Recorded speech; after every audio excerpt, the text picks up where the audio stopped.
بسم الله الرحمن الرحيم.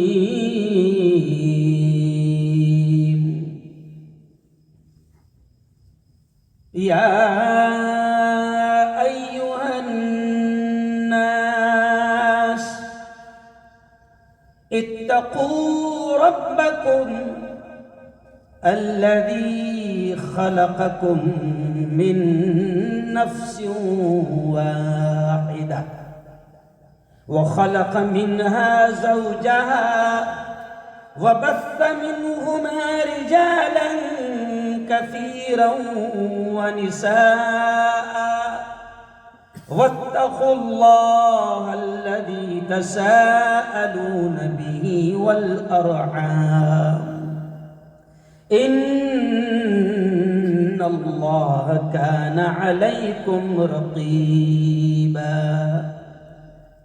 يا أيها الذين آمنوا اتقوا الله حق تقاته ولا تموتن إلا وأنتم مسلمون. يا أيها الذين آمنوا اتقوا الله وقولوا قولا سديدا يصلح لكم أعمالكم ويغفر لكم ذنوبكم ومن يطع الله ورسوله فقد فاز فوزا عظيما. وقال رسول الله صلى الله عليه وسلم النكاح من سنتي وقال فمن رغب عن سنتي فليس مني أو كما قال عليه الصلاة والتسليم. وقال رسول الله صلى الله عليه وسلم إن أعظم النكاح بركة أيسره مؤونة أو كما قال عليه الصلاة والتسليم.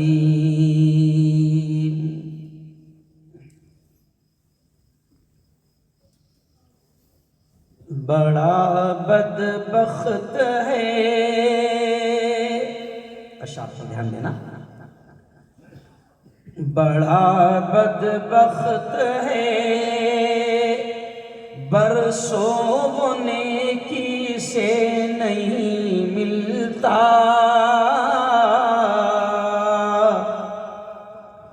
بڑا بدبخت ہے برسوں وہ نیکی سے نہیں ملتا،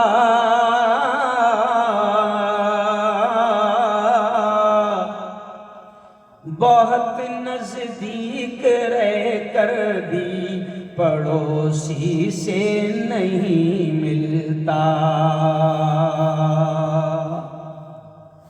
جدا ہے مسجدیں دل بھی جدا ہے کیا کیا جائے، جدا ہے مسجدیں دل بھی جدا ہے کیا کیا جائے،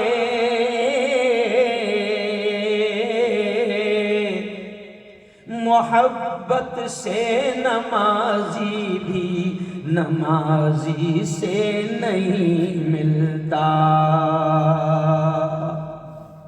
نہاتا ہے اگر موتی نہ رکھ الزام دریا پر،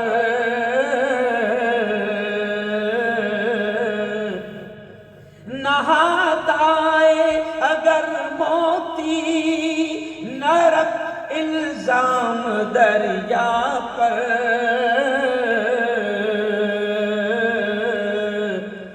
یہاں کچھ بھی کسی کو اپنی مرضی سے نہیں ملتا.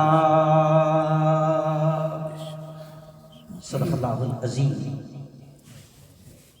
وصدق رسوله النبي الكريم اسٹیج پر جلوہ افروز بہت ہی قابل صد احترام علماء کرام، ائمہ کرام، حفاظ قرآن مبین، خاص طور سے میرے دوست مولانا رفیق صاحب، مولانا عمران صاحب، مفتی محمد علی صاحب، اور ایسے ہی قاری ساجد صاحب، ویارہ سے تشریف لائے حافظ افضل صاحب، مولانا کا نام حافظ شوکت صاحب،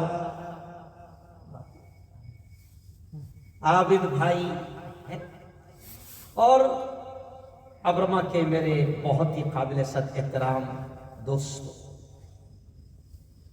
سب سے پہلے تو آپ ذرا دھیان دیں کہ میں نے خطبہ پڑھا ہے نا، اور پورا کے پورا نکاح کا خطبہ پڑھا، بس ایسا لگ رہا تھا کہ میں مبارک کو یہاں پر بلا لوں اور وہاں پر واٹس ایپ ویڈیو کال کر لوں اور کہلوا دوں کہ قبول ہے، قبول ہے۔ ارے بولو نا، قبول ہے۔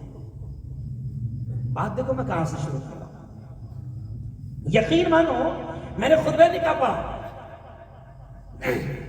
اور نکاح کتنا آسان ہے، بات یہیں سے شروع کر دے رہا ہوں آج۔ کوئی ادھر ادھر کی، وہ کہتے ہیں نا کہ ادھر ادھر کی نہ بات کر، مجھے یہ بتا کہ قافلہ کیوں لٹا، مجھے رہزنوں سے گلا نہیں، تیری رہبری کا سوال۔ تو ڈائریکٹ بات شروع کر، اور عنوان بھی آج مشتاق بھائی موٹر والا نے، میرا خیال جو پرچہ تھا، نعیم بھائی سنجان والا یہاں سے ولساد سے آئے ہوئے ہیں، مولانا سلیم صاحب خیرگام سے آئے ہیں، تو میں نے گجراتی میں پوچھا کہ اس پہ شاید نکاح کا کچھ تو بھی لکھا ہے پرچے، سمجھے آپ؟ مجھے تھوڑی تھوڑی گجراتی آ گئی۔ ابھی میں مغرب کی نماز پڑھا کر آ رہا تھا تو راستے میں ایک چھوٹی سی دکان دکھی تو مجھے پڑھتے آ گیا، ادھار بنچے،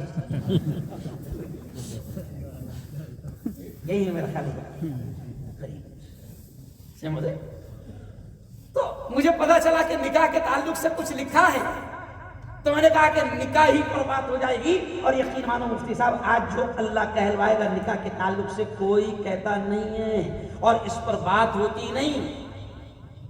اور جیسے میں نے کہا نا کہ ابھی میں نے خطبہ پڑھا، اور اگر مبارک کو یہاں لایا جائے اور واٹس ایپ پر ویڈیو کال جوڑ دی جائے اور وہاں سے ادھر سے کہہ دیا جائے کہ مجھے قبول ہے، قسم اللہ کی یہ علماء بیٹھے ہیں، نکاح ہو جائے گا۔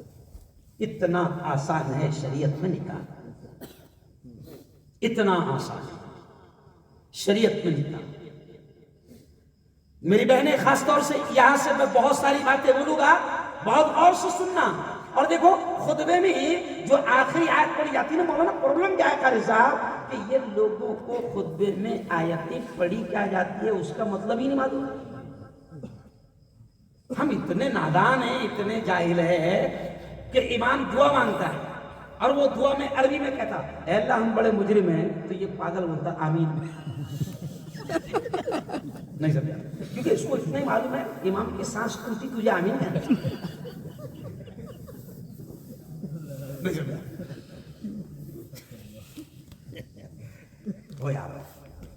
او یارو قرآن سیکھو، قرآن کو سمجھو۔ ابھی میں ایک جگہ گیا تھا مولانا ساجد صاحب، میرے شہر سے 50 کلومیٹر دور پر ایک بڑی پہاڑی ہے، گفائیں ہیں اور پہاڑوں میں محل بنے ہوئے، اور وہ محل آپ کو معلوم ہے کب کے ہیں؟ 2300 سال پرانے۔ حضور پاک صلی اللہ علیہ وسلم کو دنیا سے جائے ہوئے رخصت ہوئے 1500 سال، پھر ان کے پہلے حضرت عیسیٰ کو 500 سال، کتنے ہو گئے؟ 2000۔ اور وہ جو محل پہاڑوں میں بنے ہوئے ہیں وہ 2300 سال پرانے ہیں، یعنی حضور سے بھی پہلے، حضرت عیسیٰ سے بھی پہلے، گوتم بدھ کا جو زمانہ تھا، ان پہاڑوں میں جو محل بنے ہیں وہاں بدھ کی تصویر بھی ہے، وہ گوتم بدھ کے زمانے کے پہاڑ ہے۔ اور سنو ابرما والو، میں بات کیوں یہاں سے شروع کر دیا ہوں؟ اللہ ہم تو کہتے کہ ہم نہیں بولتے، اللہ بلواتا ہے، تو بات اللہ نے یہی سے شروع کروا دیا ہے کہ قرآن میں اللہ خود کہتا ہے کہ ایک قوم ایسی طاقتور میں نے زمین پر دھرتی پر پیدا کیا تھا کہ اللہ اس قوم کے بارے میں کہتا ہے وَيَنْحِتُونَ الْجِبَالَ بُيُوتًا کہ وہ اتنے طاقتور تھے کہ پہاڑوں میں اپنی انگلیوں سے گھر بنا لیتے تھے، تراشتے تھے. جیسے ہم ڈیزائن بناتے ہیں نا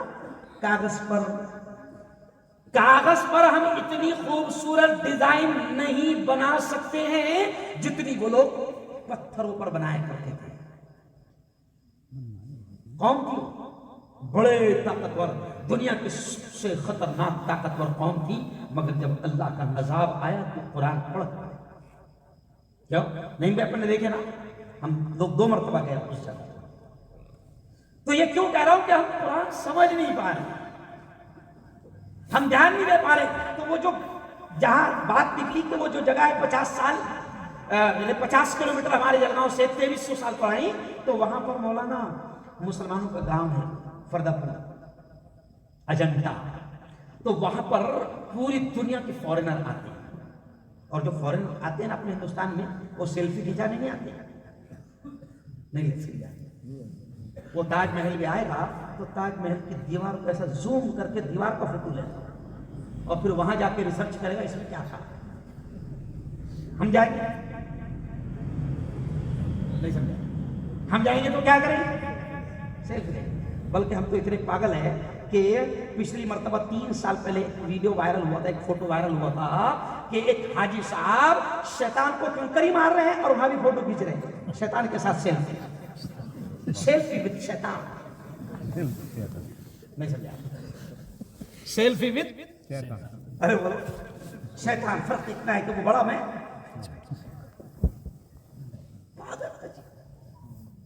تو 2300 سال پرانی وہ جگہ ہے.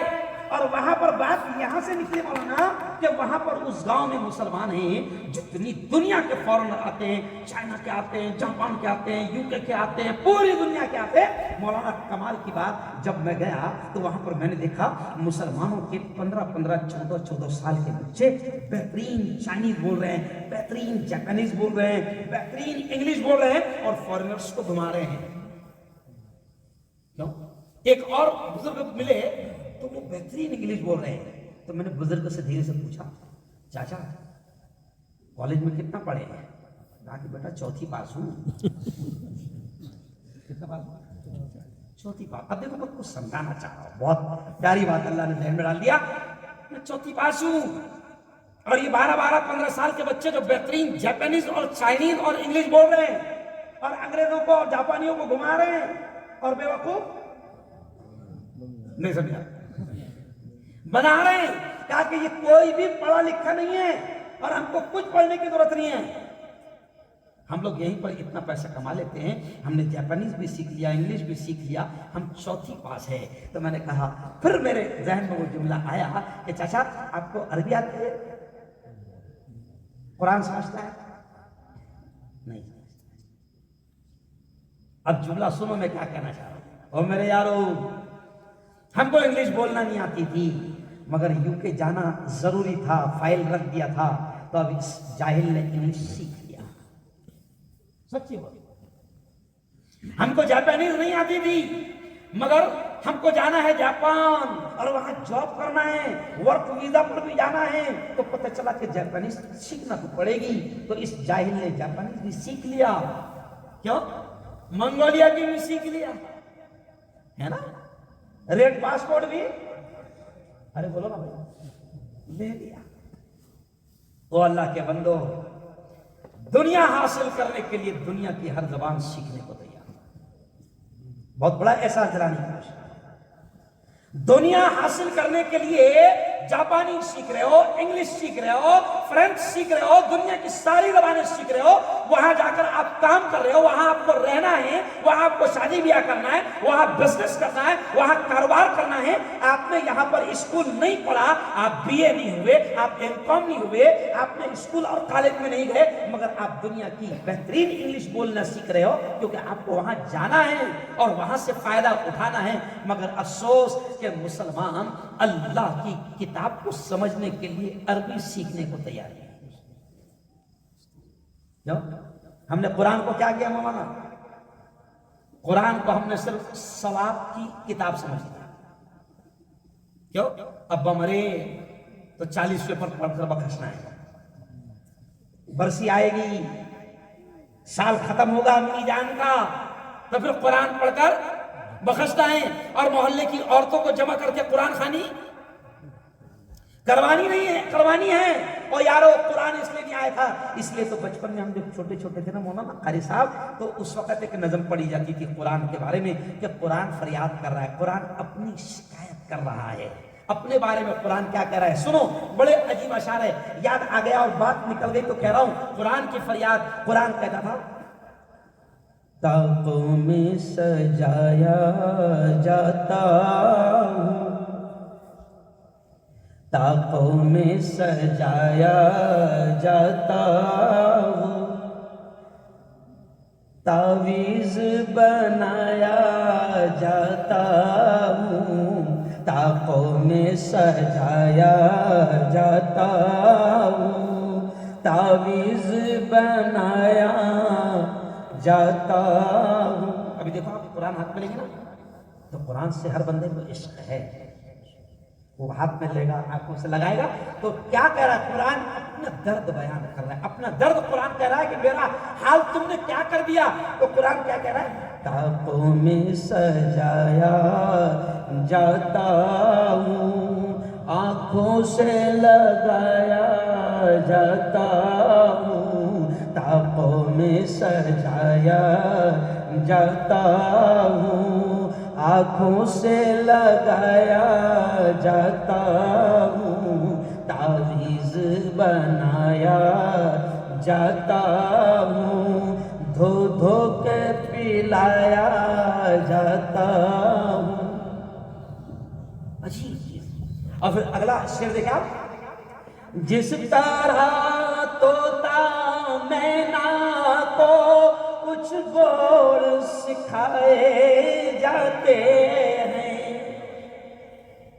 دیکھو غور کرو ذرا، اچھا قرآن کا اپنا درد بیان کر رہا ہے، جس طرح طوطا مینا کو کچھ بول سکھائے جاتے ہیں، اس طرح پڑھایا جاتا ہوں، اس طرح رٹایا جاتا ہوں، طاقوں میں سجایا جاتا ہوں، آنکھوں سے لگایا جاتا ہوں۔ اور قرآن سے بڑا پیار ہے۔ اگر کوئی قرآن کی توہین کرے، کوئی قرآن کی بے عزتی کرے تو مسلمان جان دینے کو بھی تیار اور جان لینے کو بھی تیار ہے نا، اتنی محبت ہے، اور اس سے کم ہونا بھی نہیں چاہیے، اس سے کم ہونی بھی نہیں چاہیے۔ لیکن قرآن اپنا دکھڑا سنا رہا ہے، اپنا درد سنا رہا ہے کہ میرا تم نے حال کیا کر دیا، میرا تم نے حال کیا کر دیا۔ تو قرآن کہہ رہا ہے یہ مجھ سے محبت کے دعوے قانون پہ راضی غیروں کے۔ کیوں؟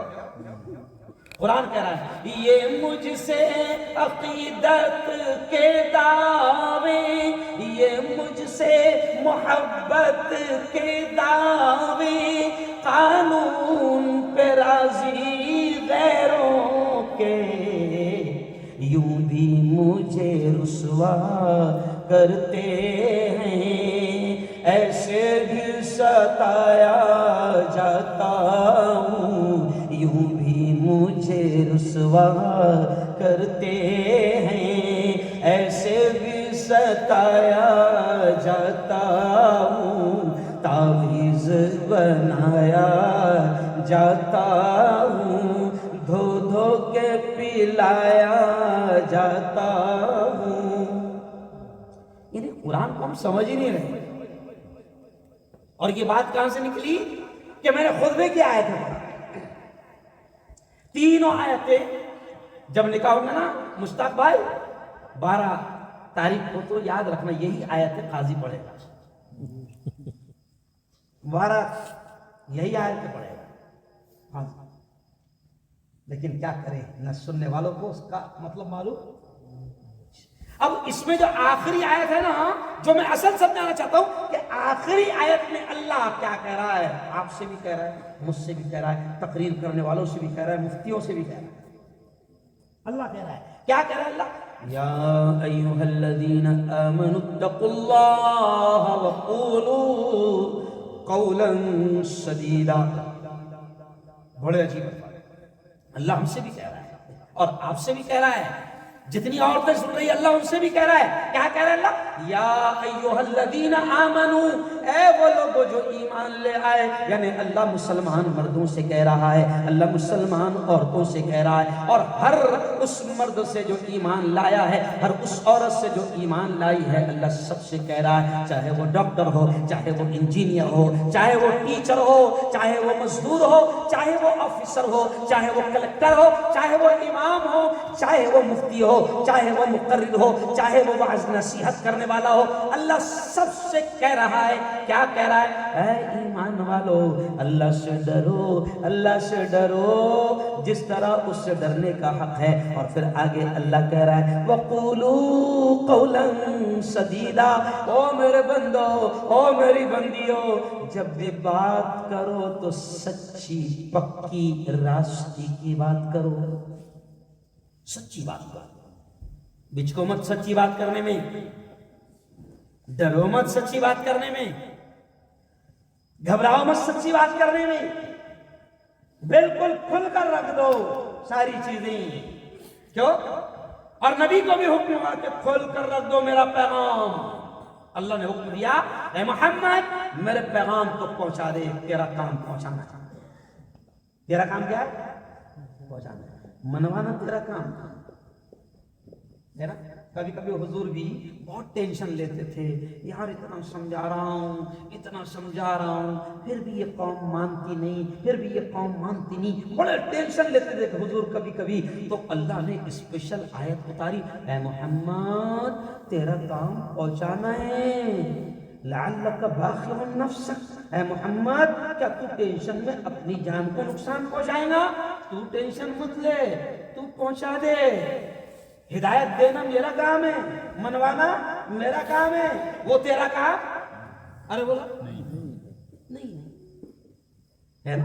اس لیے بڑے بڑے مقرر کیا کہتے ہیں آخر میں جب خطبہ ختم ہو جاتا، تقریر ختم ہو جاتی، وَمَا عَلَيْنَا إِلَّا الْبَلَاغُ، اس کا مطلب معلوم ہے کیا ہے؟ یعنی مقرر آگے چل کر کہہ دیتا میرا کام پہنچانا تھا، پہنچا دیا، باولو سدھرنا ہے سدھرو، سدھرنا ہے، میرا کام کیا تھا؟ پہنچا دیا۔ میں جوتے کھانے سے، ارے بولو نا یار، میں جوتے کھانے سے بچ گیا، تم کو کھانا ہے نہیں کھانا وہ تم فیصلہ۔ کیوں بھائی؟ تو اب یہ خطبہ نکاح کی تیسری آیت ہے مولانا، جس میں اللہ کہہ رہا ہے اے ایمان والو جب بھی بات کرو تو سچی پکی راستی کی بات کرو، اوریجنل بات کرو، نو ڈپلومیسی، نو سیکولرازم، نہیں سمجھا، نو جمہوریت، اوریجنل، کیوں؟ کوئی کمپرمائز نہیں۔ اب آپ بولیں گے اتنی بات کیوں گھما کے کر رہے ہیں؟ اس لیے کہ اپنے کو اوریجنل بات کرنا ہے، نہیں سمجھا، کیا کر رہا ہے؟ اوریجنل بات کرنا ہے، بعد میں بلاؤ یا نہ بلاؤ مجھے کوئی فرق نہیں پڑتا، میرا دھندا زوروں پر چل رہا ہے، میرے پاس تاریخ خالی نہیں، میں صحیح رہا۔ ابھی دیکھو اڑیسہ سے فون آ رہے، بنگال سے فون آ رہے، بنگلہ دیش سے فون آ رہے، تو وہ ان کو میں کہہ رہا ہوں کہ پلین سے بھی آتا ہوں تو تمہارے آنے جانے میں 2 راتیں 2 دن چلے جاتے ہیں، یہاں 3 دن میں تو 3 پروگرام۔ تو یارو اب سنو میں یہ کیوں کہہ رہا ہوں، اب میں اوریجنل بات کہوں گا۔ او میرے یارو، نکاح جب حدیث پڑھی جاتی ہے، قاضی جب پورا خطبہ پڑھے گا تو آخر میں کون سی حدیث پڑھے گا؟ النکاح من سنتی۔ ارے بولو یہ حدیث سن کے سب کو یاد ہو گئی کہ ارے بولو، کیونکہ اپنے نکاح میں بھی سنے تھے اور خود کے نکاح میں بھی اور دوسروں کے بھی نکاح۔ جب خطبہ ہوتا ہے تو آخر میں قاضی صاحب مولوی صاحب یہ حدیث پڑھتے ہیں النکاح من سنتی، یعنی نبی کہتے ہیں کہ سنو نکاح میری سنت ہے۔ فمن رغب عن سنتی فلیس منی، جو میری سنت سے منہ موڑے گا، جو میری سنت کا انکار کرے گا، جو میری سنت کو نہیں مانے گا، تو نبی کہتے ہیں فلیس منی، اس کا میرا کوئی رشتہ نہیں، کوئی تعلق نہیں، کوئی یاری نہیں، نہ میں اس کی سفارش کروں گا، نہ حوض کوثر پر میں اپنے ہاتھوں سے اسے پانی پلاؤں گا، نہ حشر کے میدان میں میری کملی میں اسے چھپاؤں گا۔ نکاح میری سنت ہے۔ تو اب ظاہر بات ہے سنت کے معنی ہوتا ہے طریقہ، سنت کے معنی کیا ہوتا ہے؟ طریقہ، یعنی نبی نے بتا دیا کہ نکاح میری سنت ہے، میری سٹائل ہے، تو نبی نے نکاح کر کے دکھایا۔ نبی نے نکاح، ارے بولو نا، کر کے دکھایا اور کہہ دیا یہ میری سنت ہے، یہ میرا سٹائل ہے۔ اور پھر نبی نے کہہ دیا کہ میری سٹائل سے اگر نکاح کرو گے تو نکاح کے فائدے پورے پورے بینیفٹس ملیں گے، اور تیری سٹائل پہ کریں گا بیٹا تو جانا نہیں سمجھا۔ خالہ کی خواہش یہ تھی اور ماموں کی خواہش، ارے بولو، یہ تھی، اور مما کی خواہش یہ تھی، اور نبی کی خواہش۔ بہت کام کیا نکاح۔ میں نے آج سے 4 یا 5 دن پہلے ہزاروں ہندو بھائی تھے، اتفاق سے قاضی، وہ جو وکیل اور گواہ دلہن کی دستخط لینے جاتے ہیں، وہ دستخط لینے گئے تو دیر ہو گئی۔ دیر اتنی ہوئی کہ 50 منٹ ہو گئے۔ کتنے منٹ؟ اب وہ ظاہر بات ہے کہ جب تک کہ وہ آتے نہیں، جب تک کہ بیان کھینچنا پڑتا ہے۔ اب 50 منٹ ہو گئے، مجھے بیان کھینچنا پڑا، تو اب وہ آتے سے میں نے ڈانٹا، تو دھیرے سے وکیل صاحب اور گواہ میرے کان میں کہتے ہیں مفتی صاحب بیوٹی پارلر جا کر دستخط لائے۔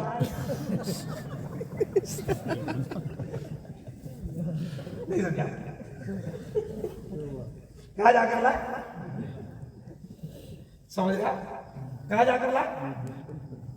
ابھی آگے سناؤں گا، میں ابھی بیچ میں آگے تو کہہ دیا، بیچ میں آگے تو کہہ دیا کہ اب نکاح، اب ہزاروں ہندو تھے اس نکاح میں، بڑے گھر کی شادی تھی، دلی دربار ہوٹل ہے، تو وہاں ہندو بھائی بھی تھے۔ قسم قاضی صاحب، قاری صاحب، جب بیان ختم ہو گیا اور میں نکاح پڑھا کر نکلنے لگا تو ہمارے یہاں کے 4 کروڑ پتی ارب پتی ہندوؤں نے مجھے پکڑا اور کہا کہ مفتی صاحب بھگوان آپ کو بہترین بدلہ دے، آج ہم کو سمجھ میں آیا کہ شادی اور نکاح کتنا آسان ہے۔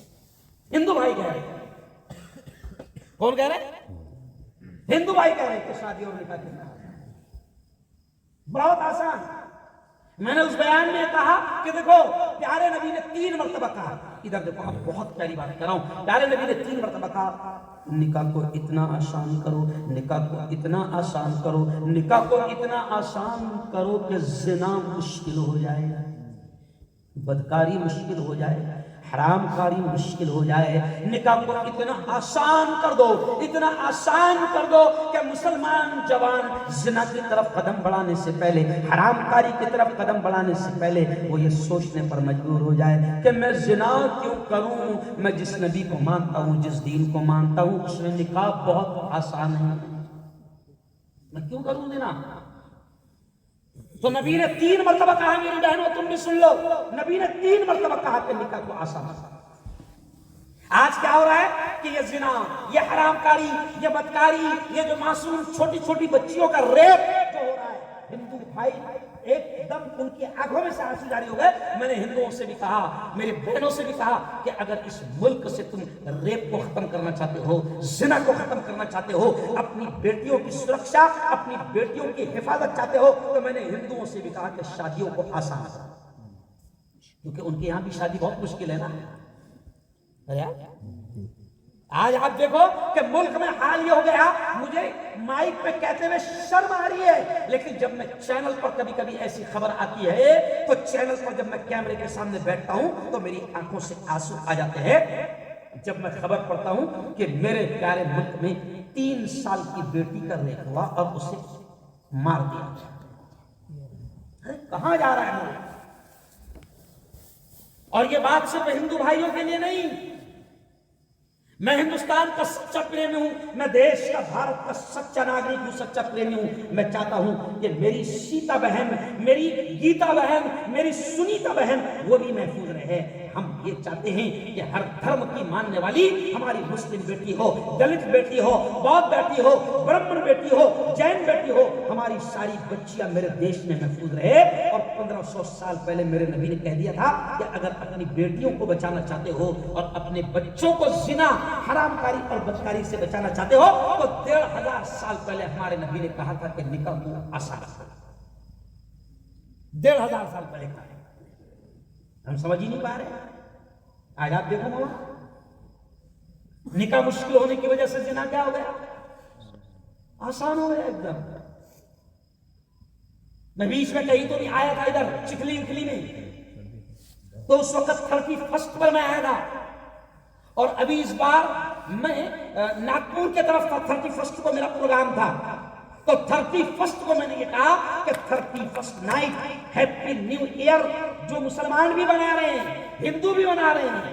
کیوں؟ تو میں نے ہندوؤں سے بھی کہا، مسلمانوں سے بھی کہا، ہندوؤں کو بھی بات سمجھ میں آئی۔ میں نے کہا یار عجیب بات ہے، ہیپی نیو ایئر 31 دسمبر ختم ہو رہا ہے تو اور نیا سال آ رہا ہے تو ہیپی نیو ایئر کا ہم جشن منا رہے ہیں۔ تو میں نے ہندوؤں سے بھی کہا، مسلمانوں سے بھی کہا، دونوں کے سمجھ میں آئی۔ میں نے کہا عجیب بات ہے، مسلمانوں کا نیا سال محرم سے شروع ہوتا ہے، کہاں سے؟ ارے بولو نا صحیح۔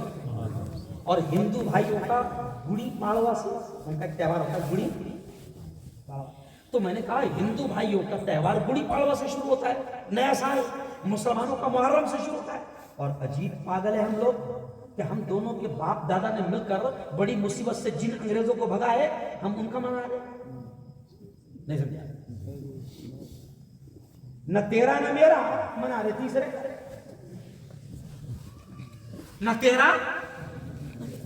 پھر میں نے کہا کہ 31 دسمبر پر مودی کی مکار غدار حکومت بین لگائے، کیونکہ 31 دسمبر کو اللہ کی قسم ایک رات میں اتنی شراب پی جاتی ہے جتنی سال بھر میں شراب نہیں پی جاتی ہے۔ 31 دسمبر کو اس ایک رات میں اتنی بیٹیوں کی عزتیں لوٹی جاتی ہے جتنی پوری سال میں لوٹی جاتی ہے۔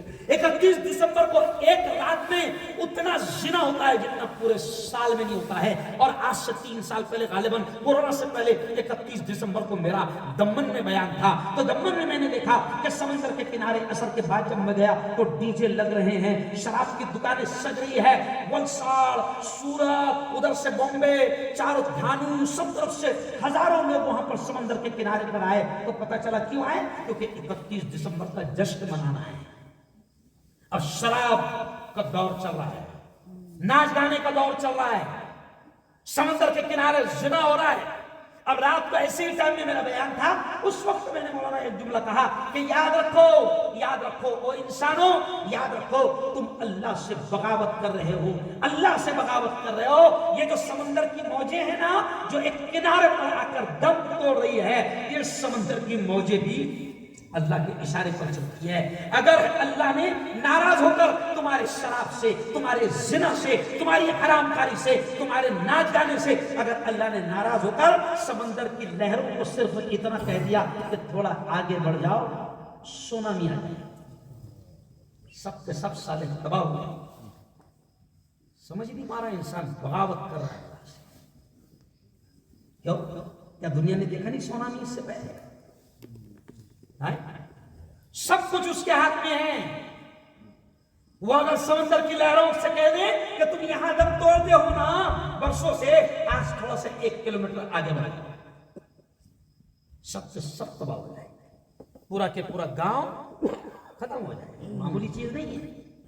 اللہ سے بغاوت مت کرو۔ میں ہندو بھائیوں سے بھی کہتا ہوں، میں مسلمان بھائیوں سے بھی کہتا ہوں کہ واقعتاً اپنی نسلوں کو زنا، حرام کاری، بدکاری سے بچانا چاہتے ہو تو ان کے نکاح، ان کی شادیوں میں جلدی کرو، اور شادیوں کو، نکاح کو آسان کرو۔ آسان کا مطلب خود نبی نے بتایا ہے۔ نبی نے جب کہا تھا نا یہ جملہ جو میں بھی کہہ رہا ہوں نکاح کو اتنا آسان کرو کہ زنا مشکل ہو جائے، تو آپ سن کر تعجب کرو گے کھارا ابرما والو، جب نبی نے یہ جملہ کہا نا صحابہ کے سامنے، جیسے میں بھی بیان کر رہا ہوں، نبی نے بھی بیان کرتے ہوئے یہ جب جملہ کہا، یہ جب بات کہی، تو صحابہ نے نکاح کو اتنا آسان کر کے دکھایا، کیونکہ وہ سچے عاشق تھے نا، ہم جیسے چھپری نہیں تھے نا، اپن کون ہے؟ ارے بولو نا یار، شرما مت ہے، اپن چھپری ہے، ارے صاحب وہاں کہتا ہے اپن چھپری ہے، 2 نمبر ہی ہے اپن، وہ سچے عاشق تھے نبی کے۔ تو آپ حدیث کی کتابیں اٹھا کر دیکھو، جب نبی نے کہا نکاح کو آسان کرو، تو صحابہ نے، میری بہنوں، صحابہ نے نکاح کو اتنا آسان کر کے دکھایا کہ آپ سنیں گے تو تعجب کریں گے۔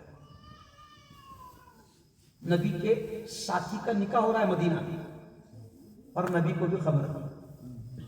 اچھا مدینہ کوئی بہت بڑا تھا کیا اس زمانے میں؟ ارے بولو نہیں، ابراما سے بھی چھوٹا تھا، سمجھ آپ، چھوٹا تھا۔ نبی کے ساتھی کا نکاح ہو گیا، نبی کو بھی پتا نہیں، 2 دن کے بعد میں ملاقات ہو رہی ہے نا، وہ تھوڑے سے اثرات تو رہتے نا نئے دولہے پر، ارے بولو 10 تاریخ سے ہمارے مبارک پر اثرات دکھے، تب اثرات تو رہتے ہیں۔ تو وہ صحابی نے نکاح کر لیا، اور جب نبی کے سامنے آئے تو نبی نے دیکھ کر اوہو شادی ہو گئی اس کا، لگا اوہو شادی ہو گئی، کیوں؟ اچھا اگلا جملہ یہ نہیں کہا مجھے بھی نہیں بلایا، یہاں تو جھگڑے ہو جاتے، یہاں تو ارے وہ جھگڑے ہو جاتے، ارے بھائی رکتے میں نام چھوٹ گیا اگر داماد کو، تو جھگڑے ہو جاتے۔ آپ کی ہمارے بات ہے کہ نہیں، کیا مطلب؟ ہمارے وہ نام لکھے جاتے ہیں خاندان کے کچھ لوگوں کی۔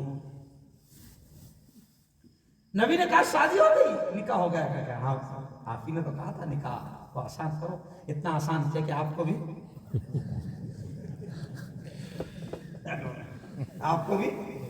اچھا اور ایک بات ہے، سن کتنا آسان تھا نکاح۔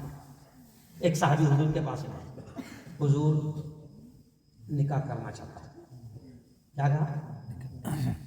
نکاح کرنا چاہتا ہے نا، تو حضور نے ایک ہی سوال کہا، مہر دینے کے لیے کچھ ہے؟ یہ نہیں پوچھا کہ پورے گاؤں کا کھایا تھا سب کو کھلانے کو ہے، ارے بھائی لوگ پورے گاؤں میں کیوں کھلاتے؟ بھائی سب کا کھایا ہے، کھلانا پڑے گا بھائی۔ تو یہ نہیں پوچھا، حضور نے کیا پوچھا؟ صرف مہر دینے کے لیے کچھ ہے؟ تو یہ جملہ علماء کہتے ہیں کہ یہ جملہ حضور کا بتاتا ہے کہ نکاح میں مہر کے علاوہ کوئی چیز ضروری نہیں۔ دالچے کے بغیر نکاح ہو سکتا ہے، خاندیش کے گوشت مانڈے کے بغیر نکاح، ارے بولو نا، ہو سکتا ہے، حیدرآباد کی بریانی کے بغیر نکاح ہو سکتا ہے۔ اب تمہارے کیا چلتا ہے؟ دال چاول، ہاں ابرما کے دال چاول کے بغیر نکاح ہو سکتا ہے، منڈپ کے بغیر نکاح ہو سکتا ہے، لیکن کائے کے بغیر نہیں ہو سکتا، ارے بولو مہر، کیونکہ حضور نے کیا پوچھا؟ صرف اتنے جملہ، نکاح کرنا چاہتے ہو نا، کیا؟ تو حضور نے اگلا جملہ پوچھا، مہر دینے کے لیے کچھ ہے؟ کہا کہ حضور کچھ نہیں۔ تو ایک صحابی سے حضور کہتے ہیں کہ ایک کام کرو، جو صورتیں تم کو، آیتیں جو تم کو یاد ہے، وہ اپنے دلہن کو یاد کروا دینا، یہ تمہارا مہر ہو جائے گا۔ کیا کہا؟ سمجھ آیا؟ تم نے بولنا مجھے تو پورا قرآن یاد ہے، یعنی تیاری کر سکتے ہیں آپ، وہاں رفیق صاحب تیاری، مصیبت کھڑا کرنے والے پیچھے کا جھگڑے لگا ہے، سن رہی کیا؟ ہماری بہو سن رہی؟ تو اتنا آسان نہیں تھا۔ ایک صحابی آئے، دیکھو میں صرف جھلکے سنا رہا، ایک صحابی آئے، حضور نکاح کرنا ہے، تو حضور نے ان سے بھی کہا مہر دینے کے لیے کچھ ہے؟ کچھ نہیں ہے۔ تو اب اگلا جملہ حضور نے کیا کہا؟ التمس ولو خاتما من حدید، جا ڈھونڈ کے لا، جملہ دیکھو حضور نے کیا، جا ڈھونڈ کے لا لوہے کی انگوٹھی ہی کیوں، مہر دینے کیا لوہے کی، تو میں کہتا ہوں کہ امت نے، حضور نے لوہے کی کہا تھا، امت نے کیا کر دیا اس کو؟ سونے. ارے بولو سونے. اچھا حضور نے دولہے کو کہا تھا کہ تجھے دینا ہے، لیکن اب الٹا ہو گیا. سمجھ گئے کیا؟ اب انگوٹھی ادھر سے ادھر نہیں جا رہی، ادھر سے ارے بولو نا ادھر. اچھا اور ایک بات سن لو، انٹرسٹنگ بات. سونا اور ریشم دو چیزیں حضور نے کہا یہ میری امت کے مردوں پر حرام ہے. کیا کہا؟ میری امت کے مردوں پر حرام ہے. اب ہوتا کیا قاری صاحب، دولہے کو ادھر سے تحفہ آتا سونے کی انگوٹھی، اور سونے پہ سہاگا دیکھیے. مفتی صاحب سے کہتے مفتی صاحب آپ کے ہاتھ سے پہنا دو نا. یعنی وہ حرام انگوٹھی اور مفتی صاحب کا فتوا. کس نے پہنائے تھے؟ ارے بولو نہیں. اور میرے یارو، اگر کسی کے ہاتھ میں سونے کی انگوٹھی ڈالی جائے، اللہ قسم مت پہننا، حرام ہے. اور حرام کی کوئی کوالٹی نہیں رہتی ہے کہ یہ تھوڑا کم حرام، یہ تھوڑا سا زیادہ حرام. نہیں، جیسے سور کھانا حرام ہے، ویسے ہی مرد کے لیے سونے کی انگوٹھی پہننا بھی حرام. تو نکاح کو آسان کرو. اچھا اور ایک انٹرسٹنگ بات، کیا کروں مجھے یاد آتے آ رہے، اور ایک انٹرسٹنگ واقعہ. نکاح کتنا آسان ہے نا. دو صحابی، ایک صحابی کو نکاح کر رہا تھا، پیغام لے کر چلے. ایک گھر میں جہاں لڑکی تھی وہاں جن کو نکاح کر رہا تھا، جو اب جن کو نکاح کرنا ہے وہ باہر ہی تھے، اور جو لے کر گئے تھے بات چیت کرنے کے لیے میڈیٹر بن کر، سمجھ گیا، وہ اندر باپ سے بات کرنے کے لیے گئے اور کہا کہ حضرت ایسا ہے کہ میرے دوست ہے باہر کھڑے ہیں، ساتھ میں آئے ہیں، میں ان کا نکاح کا پیغام لے کر آیا ہوں، آپ کی لڑکی کے ساتھ ہم نکاح کروانا چاہتے ہیں ان کا. اور ظاہر بات ہے باپ انٹرویو تو لیتا ہے نا، باپ ہے، لڑکی کا باپ ہے، تھوڑا سا انٹرویو تو لیتا ہے. اب وہ صحابی رسول جن کی لڑکی ہے، انہوں نے کہا کہ اس کا نام کیا ہے؟ فلاں. اچھا باپ کا نام فلاں، کام کیا کرتے؟ یہ کرتے. تھوڑا سا انٹرویو ہو گیا. اب جو آئے ان سے پوچھے تمہارا نام کیا؟ تو بولے فلاں. کس کے لڑکے؟ تو بولے فلاں. کیا کرتے ہیں؟ تو بولے یہ کام کرتا ہوں. اب اتفاق ایسا ہوا کہ دونوں کا بایو ڈاٹا سامنے آ گیا. ارے بولو نا، دونوں کا بایو ڈاٹا سامنے آ گیا. تو اب جو اندر باہر والے کو پیغام لے کر گئے تھے، تو اندر دلہن کے یعنی لڑکی کے والد صاحب کہتے، وہ صحابی کہتے کہ دیکھو وہ جو تم دوست کا پیغام لے کر آئے ہو وہ تو رشتہ مجھے نہیں پسند آ رہا ہے، تمہارا رشتہ پسند ہے. اب نکاح کتنا آسان حضور کے دور میں. یہ کس سے کہانیاں نہیں، یہ میرے نبی کی اور میرے نبی کے عاشقوں کی زندگی، کس سے کہانی نہیں. اتنا آسان کہ اب انہوں نے کہا کہ تم پسند ہے نا. اب پھر اس کے بعد میں پوری تیاری ہونا چاہیے نا، منڈپ وکیل گواہ مہر دعوت رکا سب ہونا چاہیے. کچھ نہیں ہوا. اب تھوڑی دیر لگی ہے نا، اور وہ صحابی رسول اندر سے آ گئے نکاح کر کے. باہر والے پوچھتے کیا ہوتے؟ میرا ہو گیا. کس کا ہو گیا؟ میرے یارو ہنستے ہنستے میں بہت بڑی بات سمجھا. اتنا آسان ہے قسم اللہ کی نکاح، مگر ہم کم بختوں نے، ہم نالائقوں نے نبی کی اس آسان سنت کو کیا کیا؟ مشکل بنا دیا. نکاح مشکل ہو گیا. میں حیدرآباد میں گیا، ایک نکاح میں تھا قاری صاحب. حیدرآباد میں گیا، قاضی صاحب نے مہر کا اعلان کیا. اعلان کیسا ہو رہا ہے؟ 200 گرام سونا بشکل زیورات. 200 گرام سونا بشکل مہر بن رہا ہے. مہر. تو میں نے دھیرے سے قاضی صاحب کے کام میں کہا قاضی صاحب اتنا خطرناک مہر، 200 گرام سونا کتنے کا ہوگا؟ 200 گرام سونا مشتاق بھائی کتنے کا ہوگا اندازہ جو بھی ہوگا. میں نے کہا قاضی صاحب اتنا خطرناک مہر، اتنا مہنگا نہیں کہا. تو قاضی صاحب کیونکہ ماحول کا اثر قاضی پر بھی پڑ جاتا ہے. تو قاضی صاحب مجھے کیا کہہ رہے ہیں، ہم لوگوں نے یہاں مہر زیادہ اس لیے رکھا ہے تاکہ وہ چھوڑے نہ. نہیں سمجھا. ارے میں نے کہا پکڑے گا نہیں تو چھوڑے گا کہاں؟ ابھی چھوڑے گا کب؟ پکڑے گا تب. اب جب تم نکاح کو اتنا مشکل بنا دو گے، 200 گرام سونا بشکل زیورات. تو جب نکاح اتنا مشکل ہو جائے گا تو بیچارے کو 200 گرام سونا جمع کرنے کے لیے 2-3 راؤنڈ تو یوکے کے مارنا پڑے گا.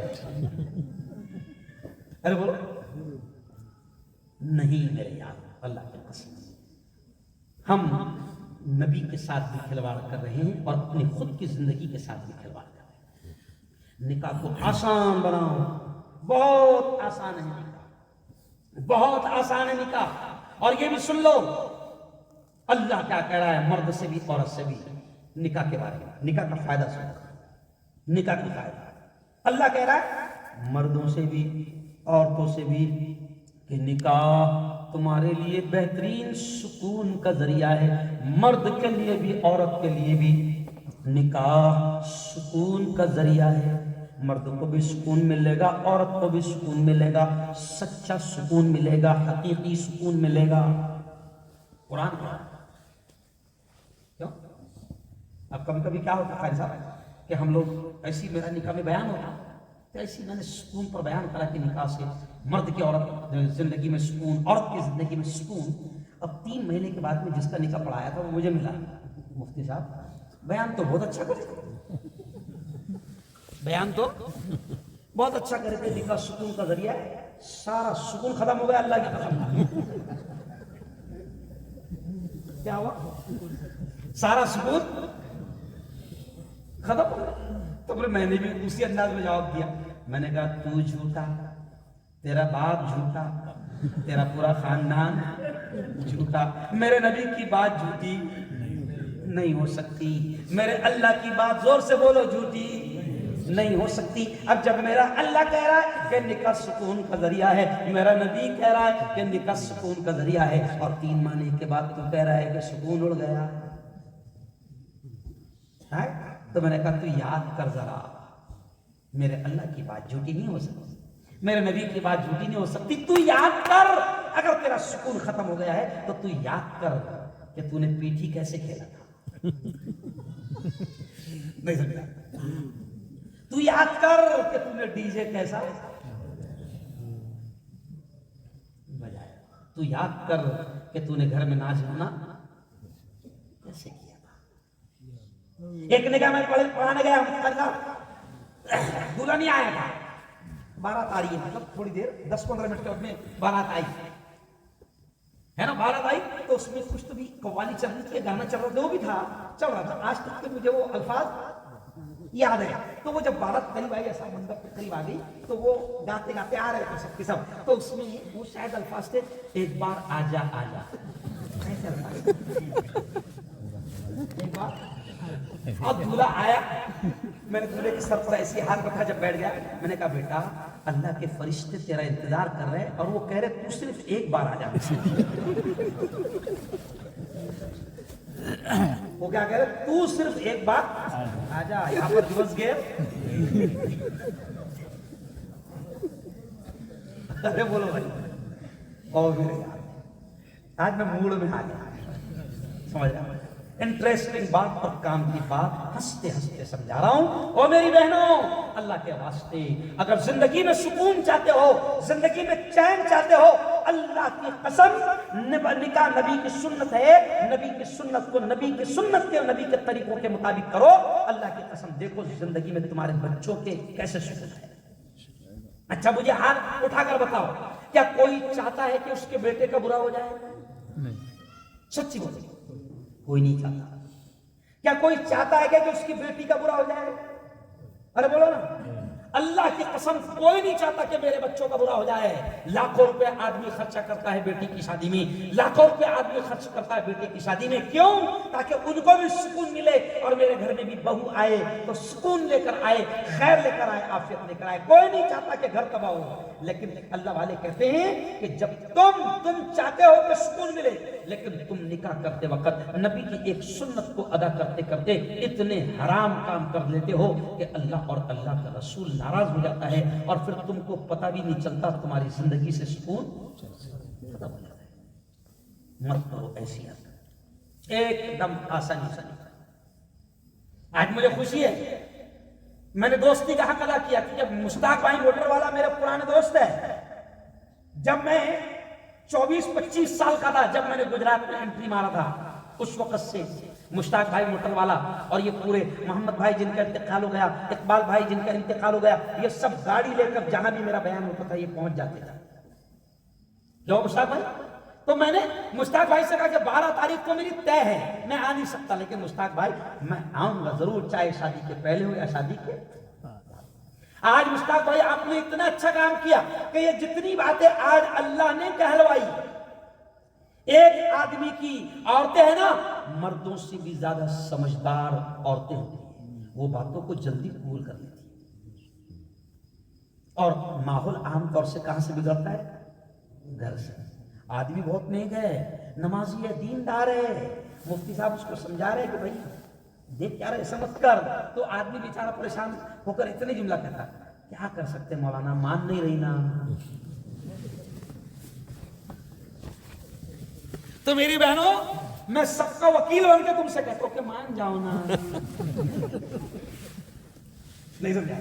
میں مندر والوں کا, کولوا والوں کا, ابرما والوں کا, ولسار والوں کا, سب کا وکیل بن کر عورتوں سے کہتا ہوں کہ اپنی مردوں کی باتوں کو مان لو, کیونکہ مرد بیانات میں مسجدوں میں سنتے رہتے ہیں باتیں. اور آج آپ نے اچھا کام کیا مشتاق بھائی, ایسی محفلیں ہوتی رہنی چاہیے.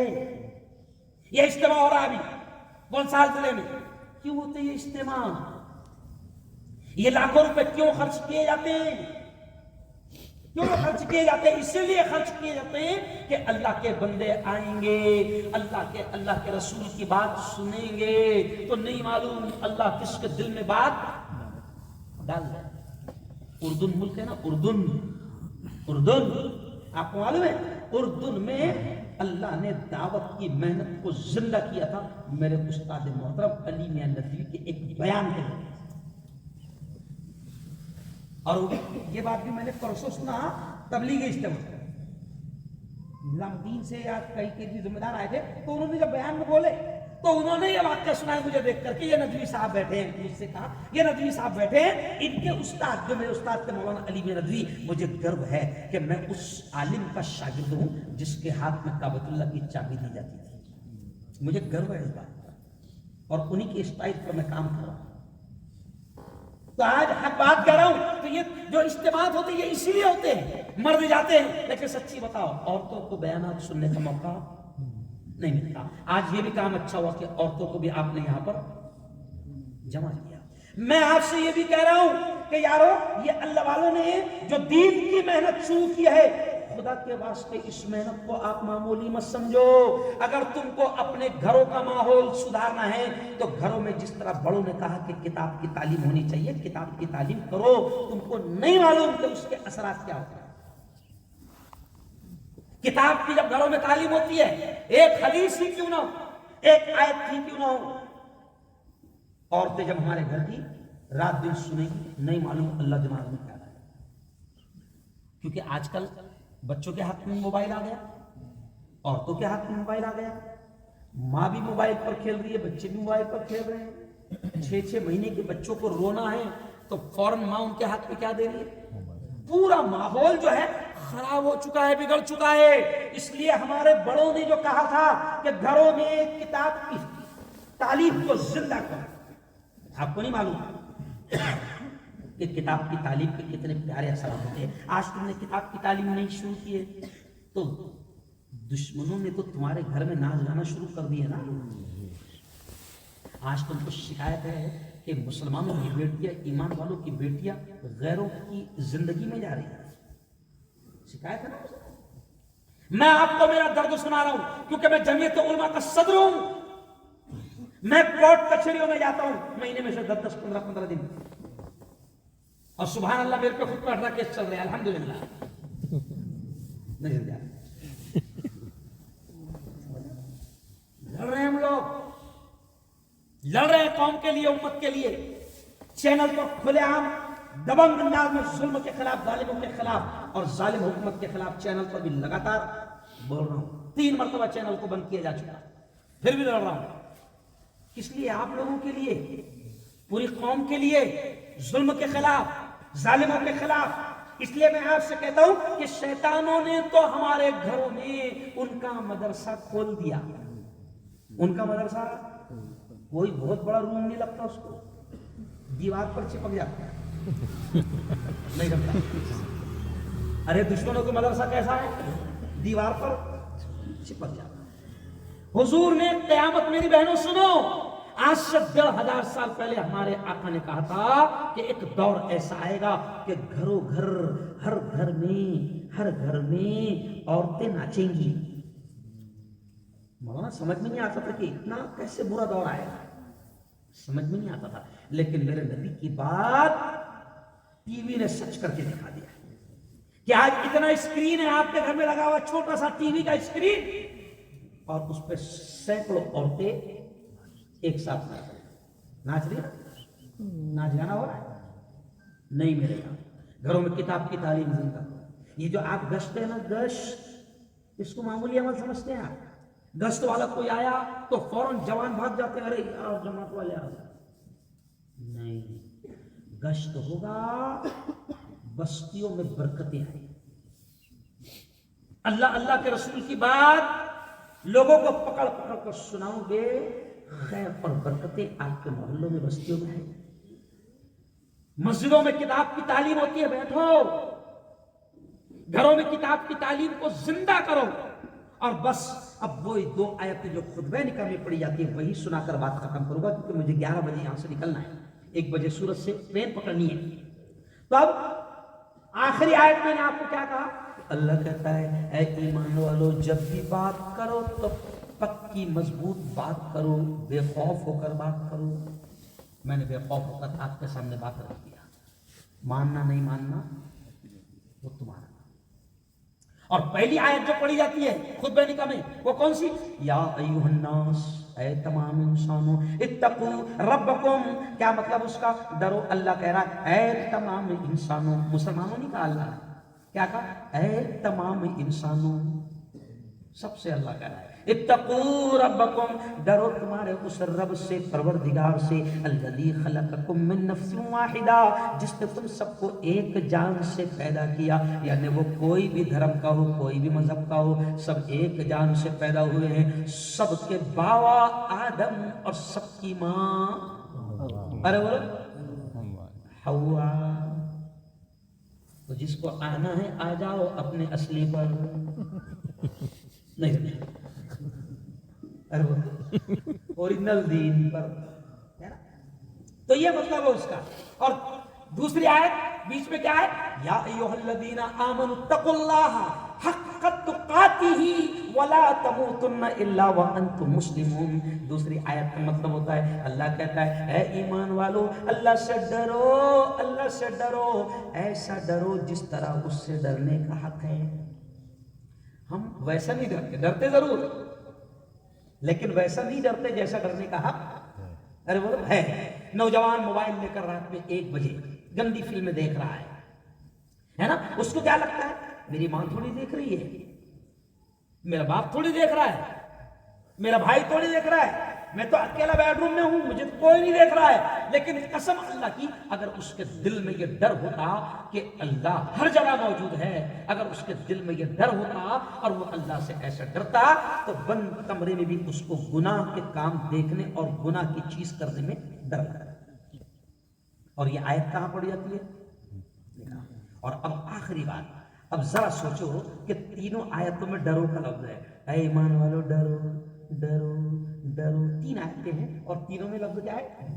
اب ایک پوائنٹ کی بات سنو یار، یہ تو خوشی کا موقع ہے، بھائی شادی کیا ہے، لیکن بار بار اللہ ڈرنے کا کیوں کہہ رہا؟ ارے بولو بھائی، نکاح کے منڈپ میں چیلم کی بات ہو تو کیسی لگی؟ ارے بولو، تب یہ شادی کا موقع لیکن بار بار اللہ کیا کہہ رہا ہے؟ ڈرو ڈرو۔ تو بڑی پوائنٹ کی بات کریں صاحب، علماء کہتے ہیں کہ اللہ کے نبی نے یہ جو 3 آیتیں اکثر پڑھی ہے، اور قاضی جو پڑھتے ہیں تینوں آیتیں خطبہ نکاح میں، تو اس کا مطلب یہ ہوتا ہے کہ سچی بات تو یہ ہے کہ دلہا اور دلہن، مرد اور عورت، جب تک دونوں کے دل میں اللہ کا ڈر نہیں ہوگا، زندگی ان کی کامیاب ہوئی نہیں۔ ابھی اللہ کا ڈر کیا ہوا ہے تو مرد کیا سوچتا کہ جو میں عورت لا رہا ہوں وہ تو لڑکی والے ہیں، ہم لڑکے والے ہیں، کیوں؟ اور پھر غیروں کے ساتھ رہ رہے کہ اس کا دماغ بھی ویسا بن گیا کہ عورت تو پیر کی جوتی ہے. پیر کی جوتی نہیں ہے. نبی نے کہا وہ تیری زندگی کا بہترین ساتھی ہے. عورت تمہاری نوکرانی نہیں ہے, عورت تمہاری خادمہ نہیں ہے, عورت تمہارے پیر کی جوتی نہیں ہے. میرے نبی نے عورتوں سے ایسے پیار کر کے دکھایا. میرا نبی جس کی یہ سنت ہے نکاح, اس نے زندگی کیسے گزارنا بیوی کے ساتھ پریکٹیکل کر کے دکھایا. تو اب آخری بات یہ کہوں گا مولانا کہ ڈاکٹر کا کورس, وکیل بننے کا کورس, ٹیچر بننے کا, دیکھو بہت پوائنٹ بات کر رہا ہوں, ٹیچر بننے کا کورس, پولیس والا بننے کا کورس, ہر چیز کا کورس, تو شوہر اچھا شوہر بننے کا کورس کیوں نہیں کر رہا؟ اچھی بیوی بننے کا تو کورس کیوں نہیں کرتی؟ نہیں سمجھا؟ ارے تو بھی تو اچھی بیوی بننے کا کورس کر, اور میرے نبی نے وہ سکھایا. اگر اور کس کی شادی ہوگی اور مجھے بلائیں گے تو وہ کورس بتاؤ. نہیں سمجھا؟ سمجھ لیا؟ نبی نے بتایا ہے کہ شوہر بیوی سے کتنی محبت کرے. آپ دیکھو میرے نبی ہماری ماں عائشہ سے کتنی محبت کرتے تھے. یہ حدیث میں واقعہ ہے, ایک مرتبہ حضرت عائشہ پانی, مشہور واقعہ, حضرت عائشہ پیالے سے پانی پی رہی تھی. اچانک نبی باہر سے آئے اور دیکھا کہ ہماری ماں عائشہ پانی پی رہی ہے, تو حضور نے دور سے چلا کر بولا, عائشہ عائشہ رک جا, عائشہ رک جا. حضرت عائشہ پیتے پیتے رک گئی, اور پھر حضور نے کہا کہ وہ پیالہ دو جس میں تم پانی پی رہی تھی.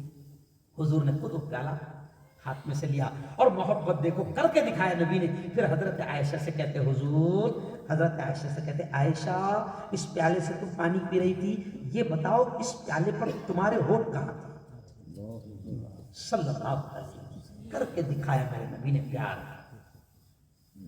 یہ ہے طریقہ. اب ساسوں کا بھی مسئلہ بڑا عجیب ہے. اگر ایسا پیار کرا تو ساس کے دماغ میں کیا آتا ہے؟ کچھ تو بھی کر کے لیں. نہیں سمجھا؟ کچھ تو بھی کر کے.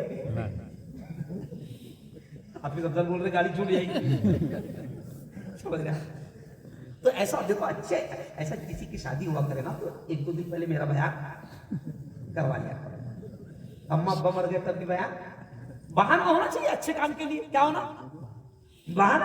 انشاءاللہ ہمارے اقبال بھائی, ہمارے دوست کا بچہ ہے یہاں پر بیٹھا ہو, کوئی ہے؟ سفیان ہے. ہاں, جیسی بلڈنگ بنے گی انشاءاللہ پوری مکمل ہو جائے گی, اپن ایک پروگرام کرے گی. کوئی بہانہ ہونا تاکہ دین کی بات پہنچنے کا موقع مل جائے. تو میرے یارو نبی نے پیار کر کے دکھایا. اور ایک آخری واقعہ, نبی کیسے بیویوں کے ساتھ رہتے تھے. ایک آخری واقعہ کہ حضور اور حضرت عائشہ کی رننگ لگ رہی ہے, مقابلہ ہو رہا, کمپٹیشن آئے گا رننگ کا. ابھی اپنے کو تو لگے نا میں اتنا بڑا مفتی صاحب اور محلے کا امام اور بیوی کے ساتھ تو دوڑ رہا. ارے تو نبی سے بڑا ہے کیا؟ نعوذ باللہ. نبی نے بتایا حضرت عائشہ کے ساتھ میں رننگ کا مقابلہ ہو رہا ہے. حدیث میں آتا ہے کہ پہلی مرتبہ حضرت عائشہ جیت گئی. حضرت عائشہ کہتی ہے میں نبی سے جیت گئی. پھر کچھ مہینوں کے بعد میں پھر حضور نے جاگنگ پہ جاتے جاتے کہا عائشہ چلو رننگ ہو جائے. کتنا پیاری زندگی میرے نبی. عائشہ چلو رننگ ہو جائے. تو حضرت عائشہ کہتی ہے میں نے سوچا چلو رننگ ہو جائے, لیکن حضرت عائشہ کہتی ہے اس بار میں ہار گئی کیونکہ میں تھوڑی موٹی ہو گئی. سمجھ رہا؟ تو ایک چیز بتایا حضور نے پیار کر کے. یہاں تو مرد کے دماغ میں کیا رہتا ہے کہ نہیں میں اتنا سخت رہوں گا. کئی لوگ آتے ہیں ہمارے پاس کمانا, بولے مفتی صاحب اپنی گھر میں بہت ڈیری ہے. کیا بولتے ہو؟ گھر میں اپنی بہت ڈیری ہے. اور عجیب الفاظ کہتے ہیں مفتی صاحب, بولے میں جیسی گھر میں گھستا ہوں نا, غور کرنا ہے جملہ, وہ کہتے ہیں مفتی صاحب جیسے میں گھر میں گھستا ہوں نا مجال نہیں کچھ آواز آ جائے کسی کی. تو میں نے کہا ہاں بھیا تو گھستا ہے تو تیری عورت تیرے بچے سوچتے ہوں گے ازدھا آ گیا. کون آ گیا؟ ارے پیار محبت سے رہو. بلکہ اب ایک اور انٹرسٹنگ میری خود کی بات کہہ رہا ہوں، محبت ایسی کرو اپنی بیویوں سے، سنو ایسی محبت کرو کہ جیسے میں میری خود کی بات کہہ رہا ہوں کہ جیسے میں 1:30 بجے گھر جاتا ہوں، سمجھ لیا؟ تو محبت ایسی ہونا چاہیے کہ 1:30 کو میں گھر جاتا ہوں، اگر 1:35 ہو جائے تو 2-3 مس کال آ جانے چاہیے، نہیں سمجھے؟ سمجھے مولانا رفیق صاحب؟ کیا آ جانا چاہیے؟ مس کال آ جانا چاہیے، یاد رکھو ایسی محبت، اور اپنے آپ کو ایسا بنا کے رکھے کہ تمہارے جانے کا، گھر پہ جانے کا وقت ہو تو پریشان ہوتی کہ اب آئے نا کبھی نا، پورا گھر اٹھا کر نہیں۔ بہت اچھی زندگی ہے مشتاق بھائی موٹر والا، بہت بہت مبارکباد، ہماری دعائیں، بلکہ زور سے آپ نے آمین کہنا۔ مشتاق بھائی نے یہ اچھا کام کیا کہ اس بہانے سے بیان کیا، آپ نے سب نے آمین کہنا۔ اے اللہ ہمارے مشتاق بھائی کے بیٹے میں مبارک کے نکاح میں آیا ہوں، مبارک کا نام ہی مبارک ہے، سبحان اللہ، تو مبارک کو ایڈوانس مبارک، کیوں ہے؟ تو میں دعا کے الفاظ کہہ رہا ہوں، آپ نے سب نے آمین کہنا۔ اے اللہ یہ جو رشتہ، یہ جو نکاح ہونے والا ہے، اس رشتے کو، اس نکاح کو بے انتہا قبول فرما، اے اللہ ان کی زندگی میں خیر و برکتیں نصیب فرما۔ چلیے اب ہم دعا کریں گے، بس ایک اعلان سنیں، ہم دعا کریں گے